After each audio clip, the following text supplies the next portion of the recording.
याद करिएगा आप।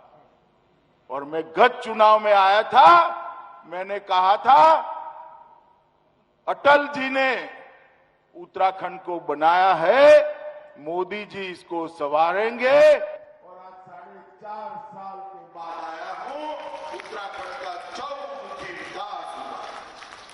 मैं आराम से बाद में इसके बारे में बात करूंगा, मगर मैं आज भी कहना चाहता हूं कि अभी भी उत्तराखंड में जो कुछ भी काम बच गया है, हमारे युवा मुख्यमंत्री भाई पुष्कर सिंह धामी के नेतृत्व में इसको समाप्त करने के लिए भारतीय जनता पार्टी कटिबद्ध है मित्रों। और इस वादे से हम कभी पीछे मुड़कर देख नहीं सकते। मित्रों, आज 3 कार्यक्रम एक साथ हुए हैं। मैं इसके लिए धन सिंह रावत को बहुत बहुत साधुवाद देना चाहता हूं। उत्तराखंड में जितनी भी ग्रामीण सोसाइटियां हैं, इस सब का कंप्यूटराइजेशन करने का काम आज उत्तराखंड ने समाप्त कर दिया।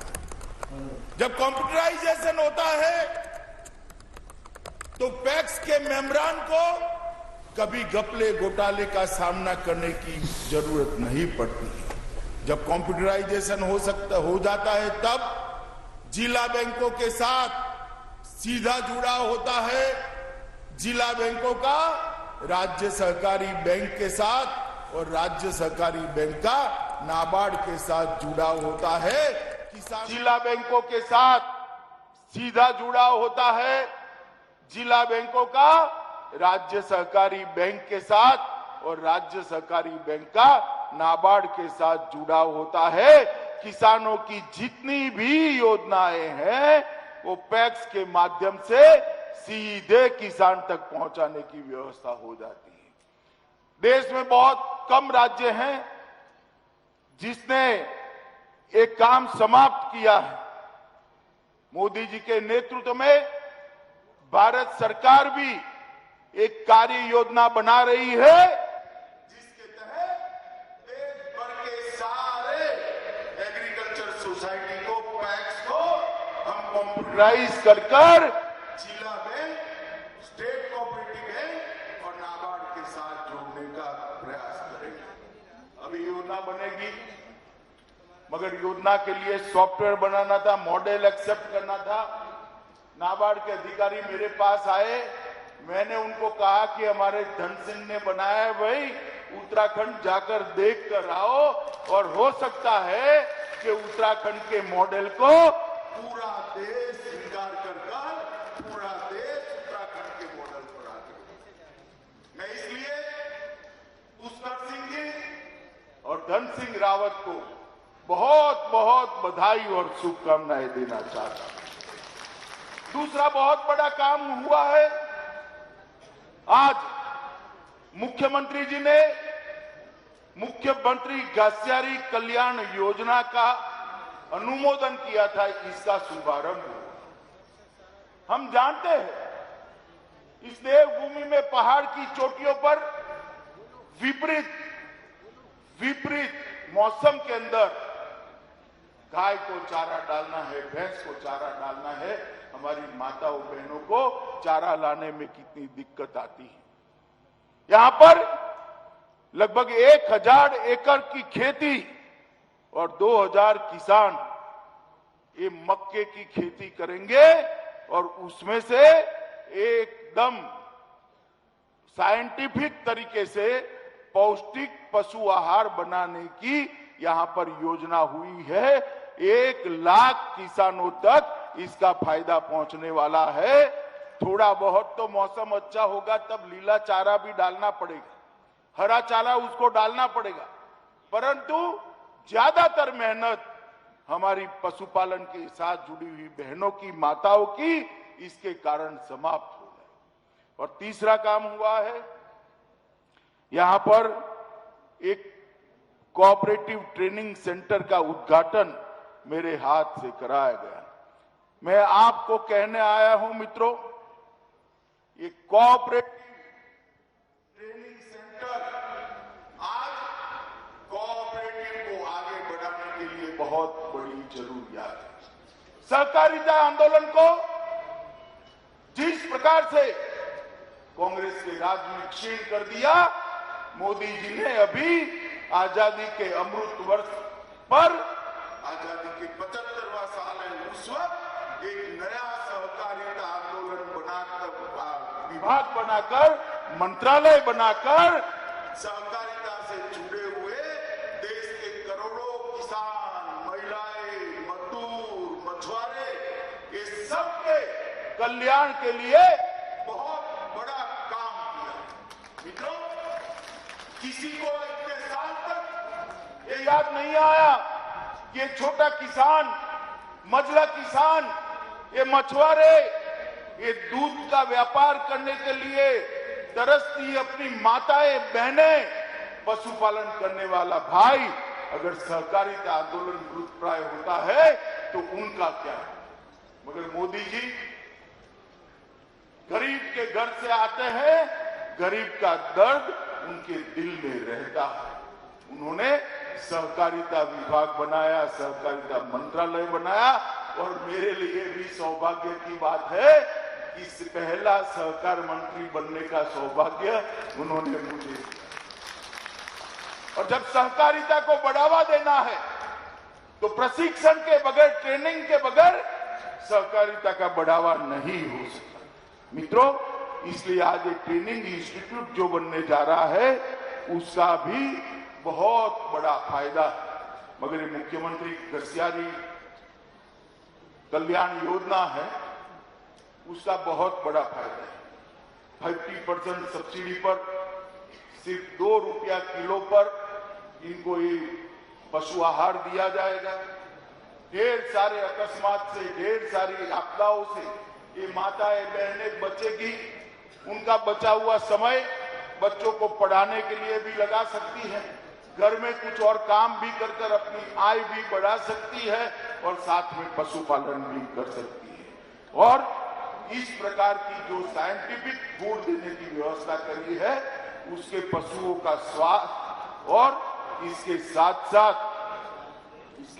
साथ इनकी दूध देने की क्षमता की भी वृद्धि होगी। इस प्रकार से इसको तैयार किया है। मैंने डिटेल इसका करी। मैं फिर से एक बार मुख्यमंत्री जी को बधाई देना चाहता हूं कि मक्के की फसल इतने एकड़ में कोऑपरेटिव तरीके से करना बहुत कठिन था, जिसको आपने जमीन पर उतारा है। और मक्का, मित्रों, आप जानते हैं 90 से 100 दिन के अंदर खेत को खाली कर देता है। तो एक बार मक्का बनाया, बाजार में दे दिया, इससे फूड उसको प्रोसेस कर पशु आहार बनाया, और फिर इसका दूसरा सब्जी का या कोई भी वो करना है तो अपनी खेती किसान कर सकते हैं। मित्रों, आज मैं यहाँ आया हूं तब कोई लंबी बात करनी नहीं। मैं मगर देखता हूं अभी कांग्रेस वालों को इलेक्शन जब आता है तब इनकी सीजन आ जाता है, तुरंत नए कपड़े सिला देते हैं। 5 साल तक कहां थे, कोई हिसाब किताब नहीं। बाढ़ आई कहां थे, कोई हिसाब किताब नहीं। कोरोना आया कहां थे, कोई हिसाब किताब नहीं। और जब इलेक्शन आता है, अलग अलग मुद्दों पर धरना, प्रदर्शन, प्रेस कॉन्फ्रेंस। रावत साहब, अब आपको जान गई है, आप जरूर इलेक्शन लड़िए, मगर मैं आपको यहां कहने आया हूं, आप यहां मुख्यमंत्री थे तब नकली शराब डेनिस का जो पूरा घपला घोटाला हुआ था, इसका जरा उत्तराखंड की सरकार को जवाब तो दीजिए। मित्रों, देना चाहिए या नहीं देना चाहिए? अरे पीछे भी बोलिए जरा, देना चाहिए या नहीं देना चाहिए? मित्रों, कांग्रेस भ्रष्टाचार, घपले, घोटाले का पर्याय बनी। ये किसी भी राज्य में कल्याण का काम नहीं कर सकती। ना वो गरीबों का सोच सकती है, ना अच्छा प्रशासन का सोच सकती है। गरीब कल्याण और अच्छा प्रशासन मोदी जी के नेतृत्व में केवल और केवल भारतीय भारतीय जनता पार्टी दे सकती है और कोई। मित्रों, 2017 में जब चुनाव हुए, मैं ही भारतीय जनता पार्टी का राष्ट्रीय अध्यक्ष था। मैं इस देवभूमि पर आया था। हमने हमारा एक घोषणा पत्र जारी किया था और घोषणा पत्र को लेकर कोई भी स्टडी कर दे, हमने 85% से ज्यादा हमारे वादे समाप्त कर दिए। 85%। और मैं यहां पर चैलेंज देकर जाता हूं रावत साहब को कि रावत साहब, आप कांग्रेस में थे, उसका घोषणा पत्र था, आपकी सरकार में रहते, मुख्यमंत्री के नाते सारी घोषणाओं थी, इसका सूची बना दो। मैं मेरे युवा मोर्चा के अध्यक्ष को भेजता हूं, यहां हो जाए देहरादून के चौराहे पर 2-2 हाथ एक बार चर्चा। ये कांग्रेस पार्टी वादा खिलाफी करने वाली पार्टी, कांग्रेस पार्टी राजनीतिक रूप से सत्ता हत्या कर उसका उपभोग करने वाली पार्टी है। वो कभी भी किसी लोक कल्याण का काम नहीं करती। अरे यहां तक मित्रों, मैं आया था, कुछ लोग मुझे मिलने आ गए, मेरा काफला रुक गया था, तो मैंने पूछा भाई क्या हुआ? तो कि साहब आपको मालूम नहीं है शुक्रवार है। क्यों, शुक्रवार को क्या होता है? मैं तो थोड़ा सोचने लगा कि मुझे मेरा जनरल नॉलेज वीक हो गया, शुक्रवार में क्या होता है? तो उसने कहा शुक्रवार को नेशनल हाईवे बंद कर कर वहां नमाज पढ़ने की इजाजत दे देते हैं। शुक्रवार को छुट्टी देने की भी हिमाकत करने की सोची थी इन्होंने। मित्रों, ये तुष्टीकरण और एपीसमेंट करने वाले, कभी भी देवभूमि का काम नहीं। भारत माता की।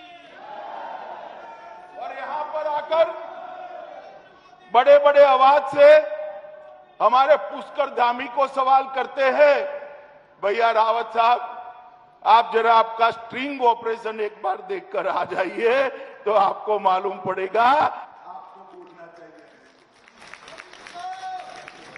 मित्रों, कांग्रेस पार्टी कभी भी उत्तराखंड का भला नहीं कर सकती। उत्तराखंड के अंदर विकास की बयान तभी आई जब पूर्ण बहुमत की, संपूर्ण बहुमत की भारतीय जनता पार्टी की सरकार ये उत्तराखंड की जनता ने भारत की। और मोदी जी ने पहले देवेंद्र सिंह थे, तीरथ सिंह थे और पुष्कर सिंह आए। मोदी जी ने हमारे तीनों मुख्यमंत्रियों को साथ लेकर एक विकास का नया संपूर्ण बनाया है। इसके कारण आज मुख्य उत्तराखंड आगे बढ़ रहा है। मित्रों, इतना बड़ा कोरोना का आपदा आई, पहाड़ पर है हमारा प्रदेश, दूर सुदूर भौगोलिक क्षेत्र में रहने वाले लोग हैं, मगर कोई भी कहां पर भी रहा हो, मैं इतना निश्चित कह सकता हूं, कोरोना से बचाने का काम भारतीय जनता पार्टी की सरकार। उत्तराखंड हमारा ये वीर भूमि है, देवभूमि। 100% टीकाकरण जिन राज्यों में सबसे पहले हुआ, उसमें से हमारा उत्तराखंड। ऑक्सीजन प्लांट भी लगाए गए, नए नए अस्पताल खोले गए, नए नए बेड बनाने की व्यवस्था हुई। तीसरी लहर आई नहीं, बद्री विशाल की कृपा है, मगर आती तो भी सारी तैयारियां हमारी भाजपा सरकार ने कर रखी थी। इस प्रकार से काम करते हैं। और अभी आपदा आई, आपदा के अंदर जैसे ही भारत सरकार से सूचना मिली, मुख्यमंत्री जी अयोध्या थे, सारे कार्यक्रम बंद कर वापिस आए और एक भी यात्री की जान नहीं गई है। मित्रों, एक भी यात्री की जान नहीं।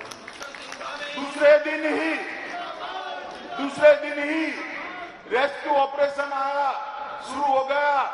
मैं आया रात को बड़े सवेरे 9 बजे रिव्यू बैठक चालू हुई। मैं तो आश्चर्यचकित हो गया, मेरे करने के लिए कुछ बाकी ही नहीं था। तो मैंने फिर इसे बधाई देकर वापिस आना ही चीज समझा।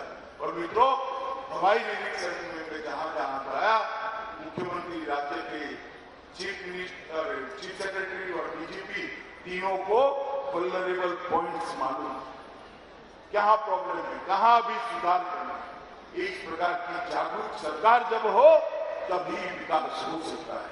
मित्रों, आज मैं यहाँ पर आया हूँ तब ये भी कहना चाहता हूँ कि गंगा जल के वितरण के लिए भी कोऑपरेटिव तरीके से एक नया काम शुरू हुआ है और इससे देश भर के मां गंगा के प्रति श्रद्धालुओं को, श्रद्धा रखने वाले श्रद्धालुओं को घर बैठे गंगा जल भी मिलेगा और उनका मोक्ष का रास्ता भी मिलेगा। आज मैं यहां आया हूं, अपना केदार धाम शत विशत हो गया था। जब आपदा आई तब 5 तारीख को प्रधानमंत्री जी उसका वहां पर एक बहुत बड़ा भगवान आदि शंकराचार्य का मूर्ति वहां लगाने वाले हैं मित्रों, और उसके साथ देश भर के शिवालयों को उन्होंने जोड़ा है। बद्रीनाथ की योजना तैयार हो गई, काम चालू होगा। केदारनाथ का पुनर्निर्माण आज समाप्ति के आरे पर है और आपका 4 धाम संपर्क का जो सुधार था वो 890 किलोमीटर का 11,680 करोड़ के खर्चे से 4 लेन रोड और 4 व्हीलर रोड, 365 लेन रोड